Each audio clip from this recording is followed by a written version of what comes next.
조갑제 TV 시청자 여러분 안녕하십니까? 2020년 4월 1일 오후입니다. 총선까지 딱 2주 남았습니다.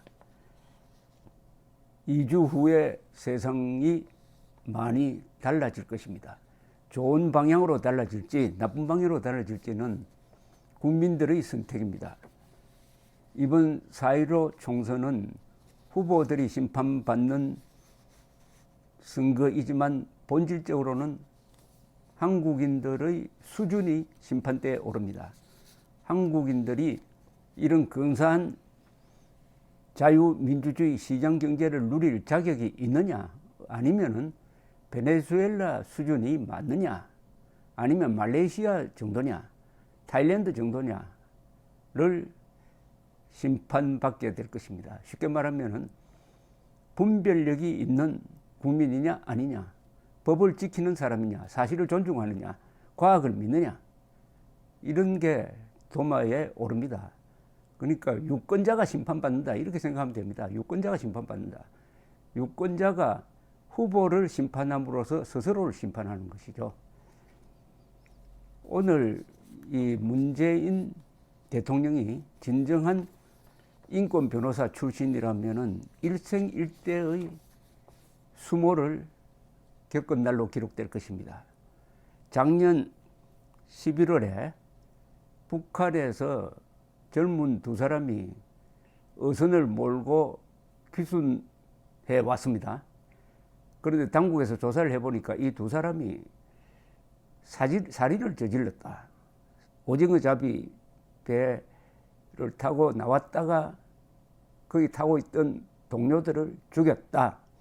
16명을 죽였다. 라는 판단에 근거해가지고 두 사람이 비록 한국에서 살고 싶다고 하지만은 믿을 수 없다 해가지고 본인 의사에 반하게 북송을 했습니다.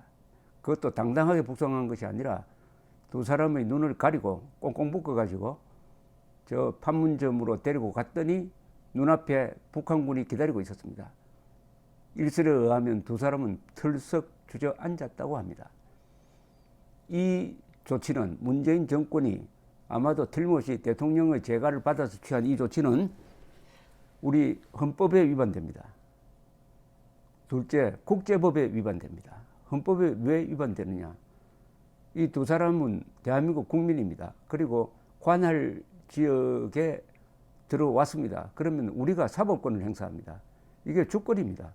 근데 그 주권을 포기하고 우리가 재판을 통해서 이 사람이 그런 범죄를 저질렀는지를 확인한 다음에 처벌을 해도 우리가 처벌을 하고 우리 감옥에 보냈어야 됐습니다. 그런데 북한에서 일방적으로 주장하는 것에 근거를 해가지고 북한으로 보낸 것은 주권을 포기한 행동이었습니다. 헌법 제3조 위반입니다. 두 번째는 국제법 위반입니다. 무슨 국제법이냐? 북한은 공정한 재판이 이루어지지 않습니다. 고문과 공개처형을 공개적으로 하고 있습니다. 공개처형을 공공연하게 하고 있습니다.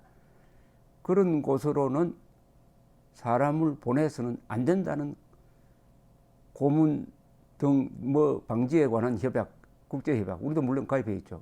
을 위반했습니다. 국제법과 헌법이라는 가장 중요한 규범을 위반했습니다. 인권 변호사 출신이, 인권 변호사라는 사람이, 더구나 사람이 먼저다라는 구호를 내건 쪽에서, 그러니까 국제사회에서 특히 유엔에서 가만히 있지를 않았습니다. 한국에 대한 조사를 그동안 진행해 오고 드디어 오늘 VOA 보도에 따르면은 어제 유엔 인권 최고대표 사무실이 웹사이트에 글을 올려가지고 문재인 정권과 북한 김정은 정권을 다 같이 인권 침해를 하는 단체로 규정을 해가지고 경고하는 문서를 공개를 했습니다. 문재인 정권이 김정은 정권과 같은 취급을 받게 되었습니다. 참 국격을 떨어뜨려도 어떻게 인권 부분에서 이렇게 합니까? 그렇다고 그러면은 이승만 박정희 욕할 자격이 있습니까? 이승만 박정희 두 정권이 귀순 의사를 밝힌 탈북자를 북한으로 보냈다는 증거가 있습니까? 인권, 이승만, 박정희 두 분은 대한민국 국민의 인권을 획기적으로 향상시킨 사람인데 문재인 세력은 두 사람을 원수처럼 여기면서 동족 학살의 김정일, 김정은, 김일성을 비호합니다. 그러나 국제적으로 통용되지 않죠. 유엔이 들고 일어났습니다. 유엔의 전문가들이 직접 개입했습니다. 이것은 한국 정부가 당한 최고의 수모입니다. 우리 국민들이 부끄럽습니다. 이렇게 근사한 인권국가를 만들었더니 대통령이 인권을 포기함으로써 국제적 유엔의 아주 지탄의 대상이 되었습니다. 유엔 인권대표부 사무실은 어제 웹사이트에 공동명의로 4사람의 공동명의입니다. 한국과 북한에 각각 보낸 서한을 공개를 했어요.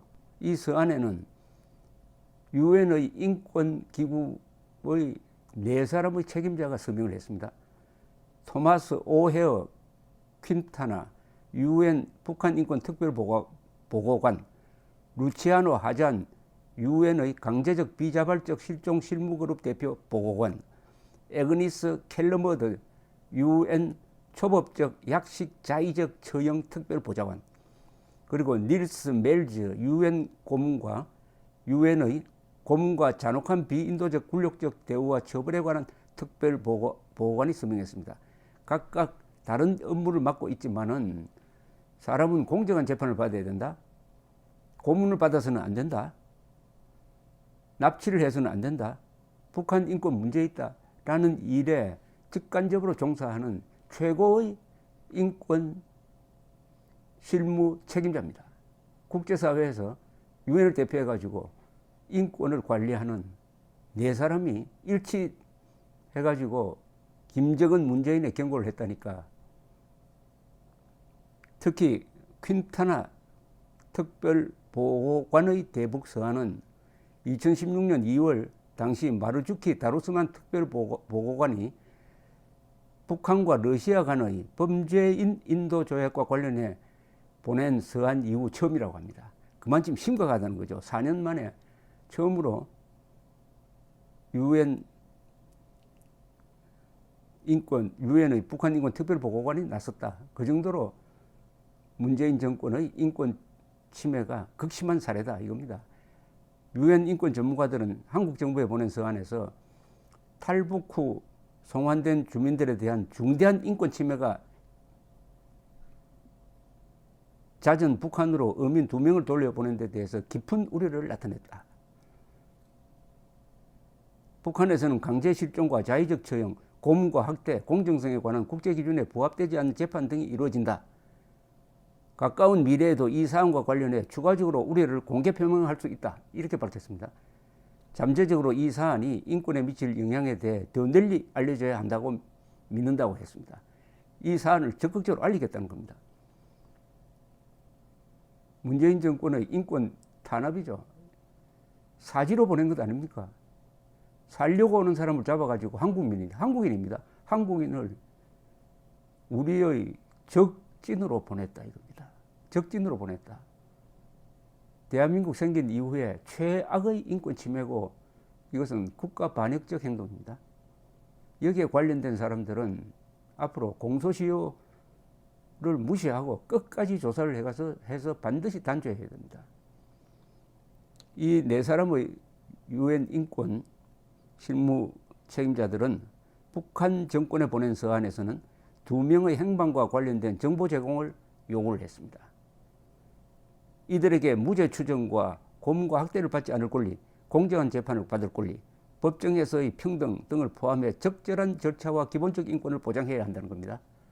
이 이야기를 문재인 정권이 했어야 되는 것 아닙니까? 돌려보내면서 단서를 붙여가지고 공정하게 재판을 해야 된다. 그 결과를 우리한테 알려줘야 된다. 아니, 우리가 사람을 보낼 테니까 그 공정한 재판에 수사에 입히하도록 해달라. 이렇게 요구를 하면서 보냈다면 그래도 죄가 조금 줄어들죠. 유엔이 지금 대신하고 있습니다. 유엔이 문재인 정권이 해야 할 일을 유엔이 지금 대신하고 있습니다. 수치를 모르는 집단입니다. 인권 유린, 그것도 약자인 탈북자에 대한 인권 유린, 이 이상의 잘못은 없는 거죠. 이 이상의 비인도적 범죄는 없습니다. 이들 전문가들은 북한이 시민적 정치적 권리에 관한 국제 규약의 당사자임을 상기시키면서 1992년 유엔 총회가 채택한 강제 실종으로부터 모든 사람을 보호하기 위한 선언을 인용하기도 했습니다. 이들 전문가는 사안의 긴급성을 감안해 북한이 국제 기준에 맞춰 송환된 어민 2명의 권리를 보호하기 위해 취한 초기 조치에 대해 답변해 줄 것을 요구했다고 합니다. 정말 유엔이 고맙기도 하고 창피하기도 하고 이런 일을 잊어버리면은 이번에 투표를 할 때 우리 유권자들은 이걸 꼭 기억해서 투표를 해야 됩니다. 이걸 기억해서 여당을 찍든 야당을 찍든 이 사안을 기억을 해서 참고를 해서 투표를 해야 된다. 이 말씀입니다. 조갑재 기자였습니다. 감사합니다.